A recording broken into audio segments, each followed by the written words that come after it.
नमस्कार दोस्तों, मैं श्वेताब कुमार आप सभी का आपके अपने यूट्यूब चैनल लॉकुल पर बहुत बहुत स्वागत करता हूं। आप किसी भी स्टेट के जुडिशरी के एग्ज़ाम की तैयारी कर रहे हैं, चाहे वो आपका प्रीलिम्स हो, मेंस हो या फिर इंटरव्यू ही क्यों ना हो, आज का ये सेशन आपके लिए बहुत ही ज़्यादा इम्पोर्टेंट होने वाला है। खासकर ऐसे बच्चे जो कि जुडिशल सर्विस एग्जामिनेशन के मेंस आंसर राइटिंग की तैयारी कर रहे हैं, उनके लिए तो आज का ये सेशन बहुत ही ज़्यादा इम्पोर्टेंट होने वाला है। ध्यान से पूरे सेशन को अटेंड कीजिएगा और हर बार की तरह आज के भी इस सेशन से जुड़ा हुआ आपका कोई सवाल हो या फिर कोई ऐसा सवाल जो कि आपके एग्जाम की तैयारी से जुड़ा हुआ है, तो आप मुझसे कमेंट सेक्शन में भी सवाल पूछ सकते हैं।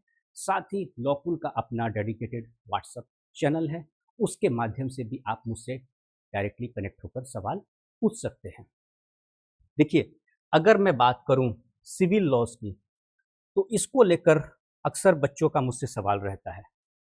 तो आज हम लोग इसी पूरे टॉपिक पर चर्चा करेंगे, ठीक है। तो ये 3 लॉज हैं जिसको कि आज हम लोग कवर करने वाले हैं। पहला है आपका ट्रांसफर ऑफ प्रॉपर्टी एक्ट 1882, ठीक है। दूसरा है आपका स्पेसिफिक रिलीफ एक्ट 1963 और तीसरा है आपका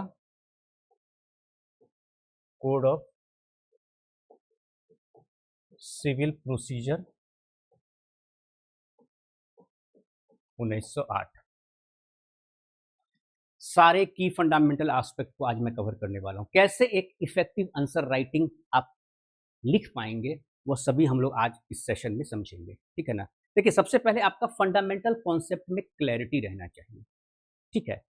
तो वो क्लैरिटी कैसे आएगा, आज उसी को हम लोग समझेंगे। देखिए, अगर मैं बात करूं, जो आपका पहला आपका टॉपिक है वो है आपका ट्रांसफर ऑफ प्रॉपर्टी एक्ट, ठीक है।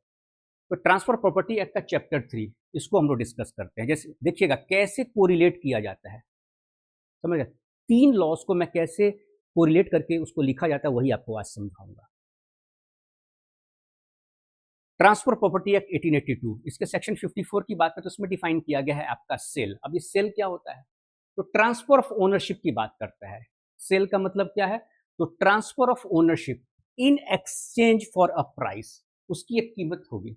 जो प्रॉपर्टी ट्रांसफर होगा ऐसे तो नहीं होगा, क्यों, कैसे होगा वो, तो इन एक्सचेंज ऑफ प्राइस, उसकी कोई कीमत होगी, ठीक है। अब वो कीमत क्या है, या तो उसका फुल पेमेंट करना होगा या पार्ट में पेमेंट करना होगा, ठीक है, या उसके पेमेंट का आपको प्रॉमिस करना होगा, वादा करना होगा कि इतने दिनों में मैं भुगतान कर दूंगा, या पार्टली उसको प्रॉमिस करना होगा, कुछ पेमेंट का हिस्सा आपने कर दिया है, ठीक है, कुछ एडवांस आपने कर दिया, कुछ हिस्सा आप इतने दिनों के बाद आप देंगे, ठीक है। जैसे मान लीजिए एग्रीमेंट टू सेल हो गया, उसमें मान लीजिए एग्जाम्पल के तौर पर मान लीजिए कि 10 लाख है उसकी कीमत, ठीक है, प्रॉपर्टी की। आपने क्या किया, 2 लाख रुपए एडवांस दे दिया और प्रॉमिस किया, आपने पार्टली प्रॉमिस किया कि आप जब फाइनल सेल डीड एग्जीक्यूट होगा उससे पहले आप 2 दिन पहले, 1 दिन पहले आप फुल पेमेंट कर देंगे, जो कंसिडरेशन अमाउंट है। तो इसमें सबसे मेन चीज क्या है, सबसे मेन चीज जो यहाँ पर है आपका, वह देखिए। सबसे पहले यहाँ पे सबसे पहले क्या है, तो यहाँ पर आपका कंसिडरेशन अमाउंट होना चाहिए। जो प्रॉपर्टी है, ठीक है, बिना कंसिडरेशन अमाउंट के यह जो सेल है, ठीक है, वो सेल क्या हो जाएगा, नल एंड वाइड हो जाएगा, इलीगल हो जाएगा, ठीक है। उसकी इस सेल की कोई वैल्यू ही नहीं है। तो सेल में मेन चीज क्या हो गया आपका, ट्रांसफर ऑफ ओनरशिप। पहला चीज ट्रांसफर ऑफ ओनरशिप, यानी कि जो संपत्ति है उसका मालिकाना हक ट्रांसफर होगा, और किस कीमत के बदले होगा, तो इन एक्सचेंज ऑफ प्राइस, उसकी एक कीमत होगी, और उसी को हम लोग कहते हैं कंसिडरेशन अमाउंट, ठीक है। अब उसको पेमेंट के लिए कि भाई आप उसका फुल पेमेंट कीजिए, पार्टली पेमेंट कीजिए, है ना, वो निर्भर करता है आपके और सेलर और बायर के बीच में, ठीक। अब यह जो प्रॉपर्टी का सेल है वो होता कैसे है, तो देखिए, such transfer in case of tangible immovable property of the value 100 rupees and upwards, ठीक है, और in the case of reversion और other intangible thing can be made only by a registered instrument. बड़ा ही स्पष्ट है कि अगर आपको प्रॉपर्टी का ट्रांसफर करना है, चाहे वह टेंजिबल प्रॉपर्टी हो या इनटेंजिबल प्रॉपर्टी हो, इसको भी हम लोग समझेंगे कि what is tangible property and what is intangible property समझेंगे। ठीक है, तो इसका अगर ओनरशिप का ट्रांसफर होना है तो उसकी कीमत 100 रुपए या 100 रुपए से ज्यादा है, तो वह कैसे ट्रांसफर होगा? तो थ्रू अ रजिस्टर्ड इंस्ट्रूमेंट होगा। अब वो रजिस्टर्ड इंस्ट्रूमेंट क्या है? जैसे सेल डीड हो गया, ठीक है, या फिर अगर आपको due to love and affection कोई प्रॉपर्टी ट्रांसफर करना है, ठीक है, तो वहां पर कंसिडरेशन अमाउंट तो आएगा नहीं, क्योंकि आप उस प्रॉपर्टी को ट्रांसफर क्यों कर रहे हैं? तो उसका क्या है, आपका एक्सचेंज क्या है, मोड ऑफ एक्सचेंज क्या है? तो वह है due to love and affection, सेवा भाव, कोई आपकी सेवा कर रहा है तो आप उसको प्रॉपर्टी ट्रांसफर कर सकते हैं, गिफ्ट जिसको कहा जाता है, ठीक है, गिफ्ट डीड, गिफ्ट डीड के माध्यम से आप ट्रांसफर कर सकते हैं। अब देखिए यहां पर समझते हैं tangible property rights and intangible property rights. तो टेंजिबल प्रॉपर्टी राइट्स क्या होता है? तो ट्रांसफर ऑफ इमूवेबल प्रॉपर्टी। कैसी प्रॉपर्टी? तो इमूवेबल प्रॉपर्टी, जैसे कि आपका क्या हो गया, लैंड हो गया, जमीन हो गया, है ना, या फिर कोई फ्लैट हो गया, ठीक है, तो उसका अगर ट्रांसफर हो रहा है तो transfer of immovable property valued at ₹100, उसकी कीमत 100 रुपए या 100 रुपए से ज्यादा है, तो it can only be transferred through an registered instrument. कैसे होगा? एक रजिस्टर्ड जो है दस्तावेज, उसके माध्यम से होगा। जैसे आपका केवाला होता है, सेल डीड हो गया, ठीक है, गिफ्ट डीड हो गया, इसके माध्यम से ट्रांसफर होगा। ऐसे सिंपली उसको आप किसी कागज पे आप लिख कर, है ना, कोई आप डीड बना लेते हैं तो उसकी कोई वैल्यू नहीं रहेगी। उसको आपको रजिस्टर्ड कराना होगा, जो आपका रजिस्ट्री ऑफिस है, सब रजिस्ट्रार ऑफिस है, वहां पर जाकर, ठीक है, आपके जिले में होगा, तो वहां से इसकी आपको रजिस्ट्री करवानी होगी, ठीक है। तभी वहां पर क्या होगा? तभी वहां पर ट्रांसफर आपका जो है टेंजिबल प्रॉपर्टी राइट वहां पर क्रिएट होगा उस प्रॉपर्टी का, तभी वो ट्रांसफर आपका क्या होगा? लीगल ट्रांसफर होगा, वैलिड ट्रांसफर होगा। तो ये हो गया आपका टेंजिबल प्रॉपर्टी राइट्स। अब आता है इंटेंजिबल प्रॉपर्टी राइट्स। तो यह क्या होता है? तो यह होता है, it refers to creation of certain legal rights. अच्छा, किस पर लीगल राइट क्रिएट हो रहा है? तो इंटेलेक्चुअल प्रॉपर्टी राइट्स। जैसे intellectual property rights means in short IPR कहा जाता है। इसमें क्या आता है आपका?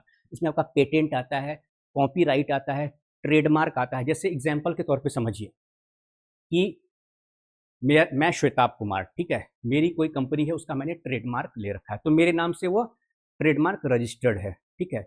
मैं किसी ए पर्सन को चाहता हूं कि उससे मैं क्या करूं, उसको मैं अपना प्रॉपर्टी वो ट्रांसफर करना चाहता हूं। कैसी प्रॉपर्टी?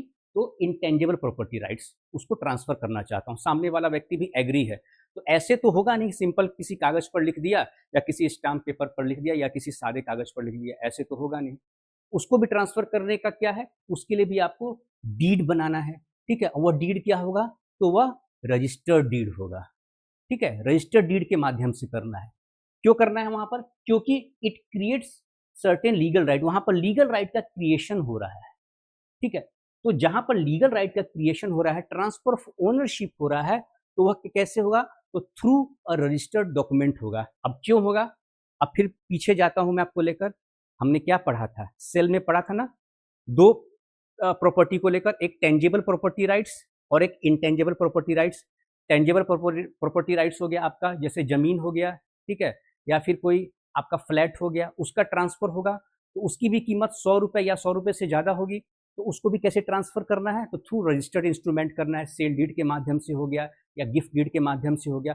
वहीं अगर बात करूं दूसरा प्रॉपर्टी जिसका मैंने चर्चा किया था शुरू में, इंटेंजिबल प्रॉपर्टी, तो अगर इस इंटेंजिबल प्रॉपर्टी राइट्स को भी अगर इसका ओनरशिप आपको ट्रांसफर करना है, जैसे मेरे नाम से ट्रेडमार्क है, वो ट्रेडमार्क मैं चाह रहा हूं किसी और को सेल करना, तो वह क्या होगा? थ्रू रजिस्टर्ड इंस्ट्रूमेंट होगा। मेरे नाम का जो ओनरशिप है वह क्या होगा? दूसरे के नाम से वो ट्रांसफर हो जाएगा। Then it creates certain legal rights and transfer of ownership, ठीक है। श्वेताब कुमार के नाम से यह ओनरशिप ट्रांसफर हो रहा है। कौन सा? तो इंटेंजिबल प्रॉपर्टी राइट्स का ओनरशिप ट्रांसफर हो रहा है मिस्टर ए को। मेरी XYZ नाम की कंपनी है जिसका ट्रेडमार्क मेरे नाम से, और वो क्या कर रहा हूं मैं? उसका लीगल राइट ट्रांसफर कर रहा हूं, उसका ओनरशिप ट्रांसफर कर रहा हूं। तो यह है डिफरेंस आपका टेंजिबल प्रॉपर्टी राइट्स और यहां पर इंटेंजिबल प्रॉपर्टी राइट्स, ठीक है। अब देखिए यहां पर हमने बात कर लिया ट्रांसफर ऑफ प्रॉपर्टी एक्ट का 1882 का। अब दूसरा कानून आ गया आपका स्पेसिफिक रिलीफ एक्ट 1963। तो यहां पर हमने डिस्कस किया था किसके माध्यम से, तो सेक्शन 54, ठीक है, सेक्शन 54 के माध्यम से हमने समझा था। अब यहां पर क्या है आपका, यहां पे हम लोग समझेंगे स्पेसिफिक रिलीफ एक्ट 1963, ठीक है। तो उससे पहले एक एग्जाम्पल मैं आपको समझाता हूं, ऐसे समझिएगा। मान लीजिए यह प्रॉपर्टी है, यह जमीन है, ठीक है, कोई दिक्कत नहीं। दो भाई यहां पर रहते हैं, दो भाई के बीच में बंटवारा हो गया।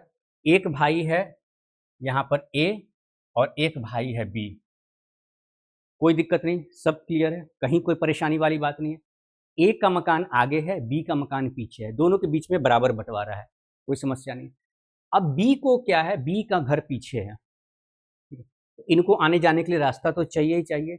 तो ए ने क्या किया, समझिएगा, ए ने अपनी ही जमीन से इनको यहां से बगल से रास्ता दे दिया कि ठीक है, आप मेरी ही जमीन से आने जाने के लिए यहाँ पर इतना एरिया मैंने दिया, आने जाने के रास्ते के रूप में इस्तेमाल कीजिए।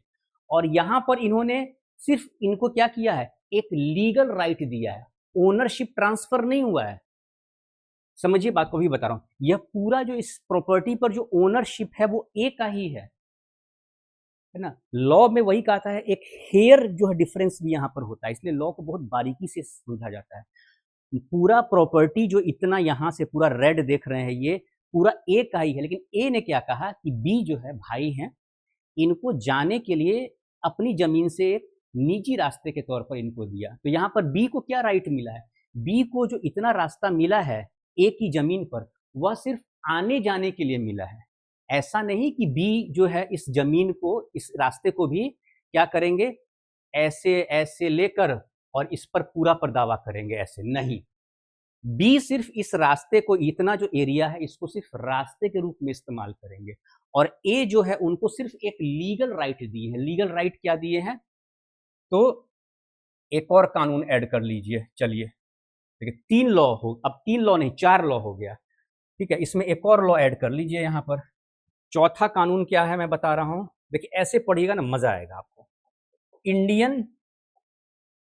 Indian easement act. देखिए कानून कहा ना, मैं उसको ऐसे पढ़िएगा तब मजा आता, तब एग्जाम में कहा ना मेंस आंसर राइटिंग कैसे इफेक्टिव होगा। जैसे जैसे आप पढ़िएगा चीजों को, बहुत शानदार तरीके से आपका मेंस आंसर राइटिंग होने वाला है। तो इंडियन ईजमेंट एक्ट, अब 4 कानून को हम लोग समझेंगे। देखिए अब यहां पर इंडियन ईजमेंट एक्ट का आपका क्या आ गया, तो सेक्शन 13 आ गया। सेक्शन 13 ऑफ व्हाट, तो इंडियन, अभी मैं हट जाऊंगा तो आपको दिखेगा, इंडियन ईजमेंट एक्ट, ठीक है। इंडियन ईजमेंट एक्ट का सेक्शन 13 के तहत क्या किया, ए ने क्या किया, बी को, अपने भाई को सिर्फ आने जाने का रास्ता का अधिकार दिया है ना।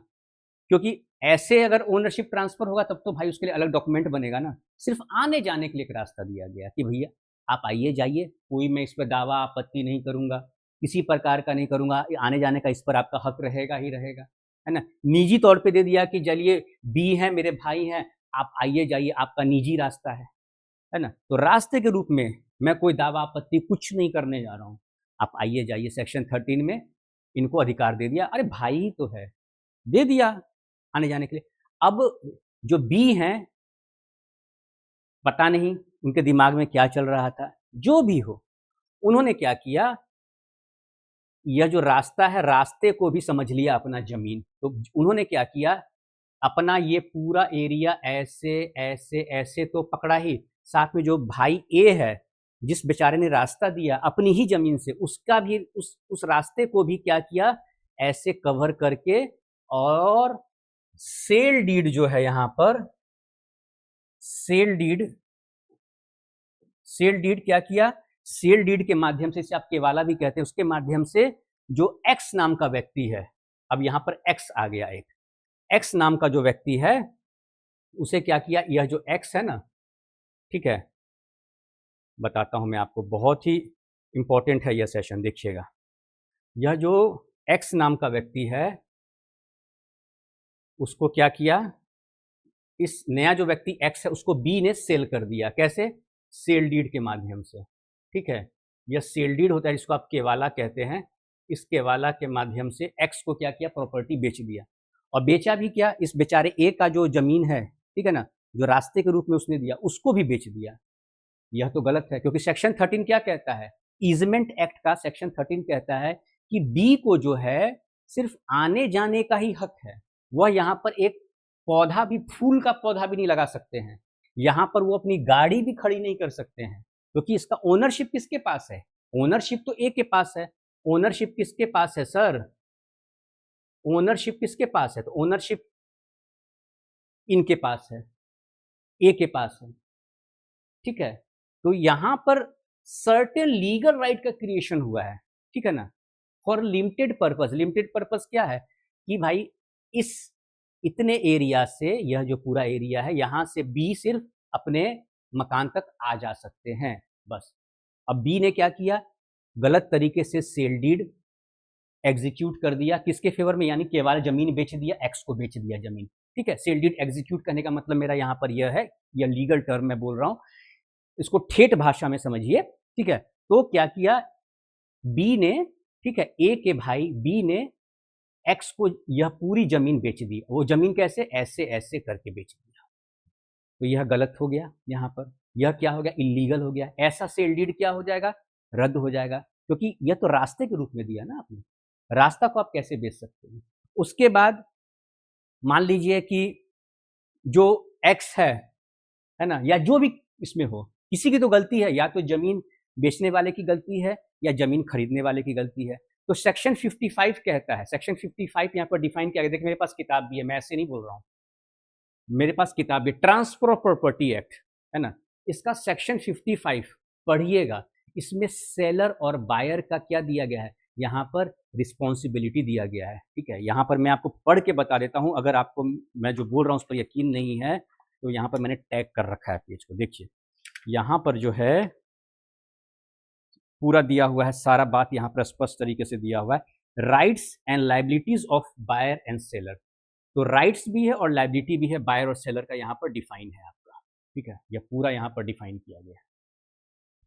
खैर यह तो बेयर एक्ट की बात हो गई, उससे ही मैं सिंपल तरीके से आपको समझा रहा हूँ। तो यहाँ पर आप किसी दूसरे के राइट को, अधिकार को आप नहीं छीन सकते हैं। अब क्या हुआ? प्रॉपर्टी को क्या किया? ये तो सिर्फ रास्ता दिया गया था, लेकिन जो सेल डीड बना वो क्या बना? वह तो और अलग बन गया। ये बीचों बीच से जमीन बेच दिया गया, मतलब आधा मकान ए का और आधा मकान बी का। तो यह तो समझिए कि, और मतलब कहते हैं ना कि कोई गुंजाइश ही नहीं बचा। आप तो रास्ता भी बेचने के आपको राइट नहीं है। क्या कहता है ट्रांसफर ऑफ प्रॉपर्टी? क्या कहता है पहले उसको समझिए। ट्रांसफर ऑफ प्रॉपर्टी जो है वह सिर्फ कहता है कि आपका जितना हिस्सा है, जितना पर आपका अधिकार है, जितना आपका शेयर है, क्योंकि ट्रांसफर किस चीज का हो रहा है समझिए, ट्रांसफर ऑफ ओनरशिप का हो रहा है ना बात। यहाँ पर किस चीज का बात हो रहा है? सेक्शन 54, फिर मैं कह रहा हूं रिलेट कीजिए, ट्रांसफर ऑफ ओनरशिप की बात हो रही है सर। यहाँ पर ट्रांसफर क्या हो रहा है? तो ओनरशिप का ट्रांसफर हो रहा है, मालिकाना हक का ट्रांसफर हो रहा है। तो जितने प्रॉपर्टी के आप मालिक होंगे उतना ही ना प्रॉपर्टी आप किसी को ट्रांसफर कीजिएगा, ठीक है। तो यहाँ पर अगर मैं बात करूं तो यहाँ पर जो बी है, बी का तो इतना हिस्सा है, सिर्फ बी जो है भाई जो इनके हैं, और ए का जो हिस्सा है यह इतना हिस्सा ए का है, यह पूरा, ठीक है, यह ए का हिस्सा है। अब ए ने सिर्फ खाली रास्ता दिया था आपको सर, तो आप रास्ता को पकड़ के तो आपने बेचा ही बेचा, और उससे एक कदम आगे बढ़ गए। आपने तो जो आपका ओनरशिप, ये तो है नहीं, इतना ओनरशिप आपका है, लेकिन आप क्या किए? आधा अपना बेचे इधर, और आप ए जो आपके भाई हैं उनके भी जमीन में आप घुस गए, और आधा जमीन उनका आपने, और ये रास्ता था, इस रास्ते को पकड़ के पूरा इतना आधा जमीन उनका बेच दिया आपने। तो आपका जब इस पर ओनरशिप है ही नहीं तो आपने ट्रांसफर कैसे किया? समझ में आ रहा है ना? तो देखिए ये कॉन्सेप्ट जब इसमें क्लैरिटी रहेगा, वही बताया मैंने। एग्जाम्पल के तौर पे आप एग्जाम्पल को दे भी सकते हैं एग्जाम में, बहुत इफेक्टिव रहेगा, ठीक है। तो यहां पर क्या हो जाएगा? तो ऐसा सेल डीड आपका नल एंड वाइड हो जाएगा। तो अब इस ऐसे सेल डीड को इंडियन ईजमेंट एक्ट सेक्शन 13 में तो बता दिया कि राइट है, लेकिन लिमिटेड राइट है, सिर्फ रास्ता। वहां तो आप एक पौधा भी उस रास्ते में नहीं लगा सकते हैं, तो उसको आप बेच कैसे दिए? और रास्ते को ही नहीं बेचा, बेचारे के आधा जमीन को भी आपने बेच दिया। तो ये बिल्कुल गलत है। इस पे तो आपका क्रिमिनल केस भी हो सकता है, ठीक है, लेकिन लोग नहीं करते हैं, ठीक है। सिविल लॉ की बात कर रहे हैं चूंकि हम लोग, तो नहीं तो वहां फॉल्स एंड फैब्रिकेटेड डॉक्यूमेंट बनाते हैं, तो यहां पर क्रिमिनल मैटर भी आपका बन जाता है। अब देखिए, अब इसके लिए रेमेडी क्या है?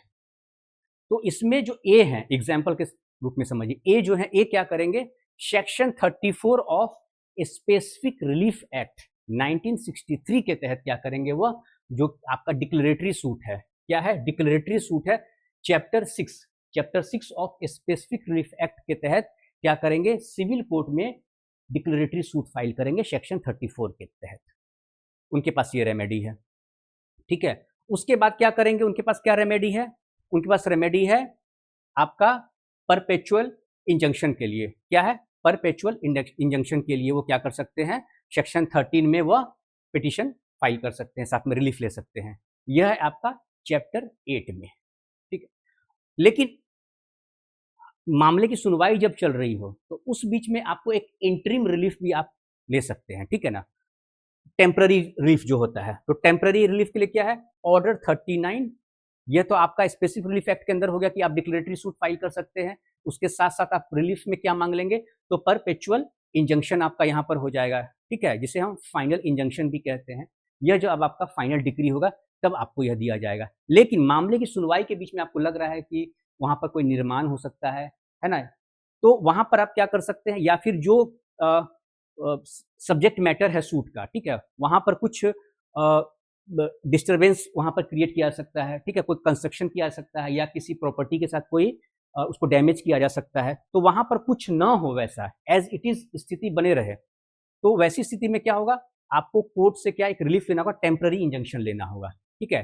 तो टेम्पररी इंजंक्शन किसमें होता है, order 39 rule 1 and 2 of code of civil procedure 1908, ठीक है, 1908 में जो आपका कोड ऑफ सिविल प्रोसीजर है, उसके तहत आप क्या करेंगे, यह आप रिलीफ मांगेंगे कोर्ट से। किस चीज के लिए, तो टेम्पररी इंजंक्शन के लिए, है ना।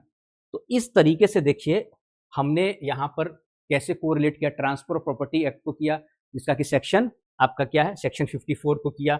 उसके बाद टेंजेबल इंटेंजेबल प्रॉपर्टी राइट्स को हमने डिस्कस किया, तो यह हो गया आपका ट्रांसफर ऑफ प्रॉपर्टी एक्ट हो गया। उसके बाद हमने स्पेसिफिक रिलीफ एक्ट में हमने समझा, क्या समझा, तो सेक्शन 34 हमने समझा, ठीक है। उसके बाद सेक्शन 38 हमने समझा, ठीक है। सेक्शन 34 में हमने डिक्लेरेटरी सूट की बात किया, सेक्शन 38 में हमने परपेचुअल इंजंक्शन का बात किया, ठीक है, जो कि आपका फाइनल इंजंक्शन के नाम से भी हम लोग जानते हैं, ठीक है। उसके बाद हम लोग बात करें कोड ऑफ सिविल प्रोसीजर का, तो कोड ऑफ सिविल प्रोसीजर में भी हमने यहाँ पर डिस्कस किया कि आपका क्या है, ऑर्डर 39 रूल 1 एंड 2, इसको डिस्कस किया हमने। उसके बाद हमने क्या डिस्कस किया, तो इंडियन ईजमेंट एक्ट को डिस्कस किया। इंडियन ईजमेंट एक्ट में हमने क्या किया, डिस्कस, इंडियन ईजमेंट एक्ट में हमने सेक्शन 13 को डिस्कस किया इस एग्जाम्पल के माध्यम से। इस पूरी प्रॉपर्टी ऐसा मैंने बना के आपको दिखाया, ठीक है। और उसमें हमने सेक्शन 13 इंडियन ईजमेंट एक्ट का हमने डिस्कस किया, जो कि आपका लिमिटेड पर्पस के लिए आपका एक सर्टेन लीगल राइट आपको देता है, ठीक है। तो इस तरीके से चीज़ों को जब आप रिलेट करके पढ़ेंगे, तो चीज़ें आपको बहुत बेहतर तरीके से यहाँ पर आपको समझने आने वाली है, ठीक है ना। और जब आपके पास प्रॉपर कॉन्सेप्ट रहेगा, तो आपका आंसर राइटिंग बहुत इफेक्टिव तरीके से आप लिख पाएंगे, ठीक है दोस्तों। तो आज का सेशन यही मैं कंक्लूड करता हूँ। कोई भी सवाल हो तो आप मुझसे कमेंट सेक्शन में पूछ सकते हैं, जैसा कि मैंने शुरू में बताया। और अपना आपका लॉकुल का व्हाट्सएप चैनल भी है, वहाँ भी आप मुझसे डायरेक्टली कनेक्ट होकर सवाल पूछ सकते हैं। नमस्कार।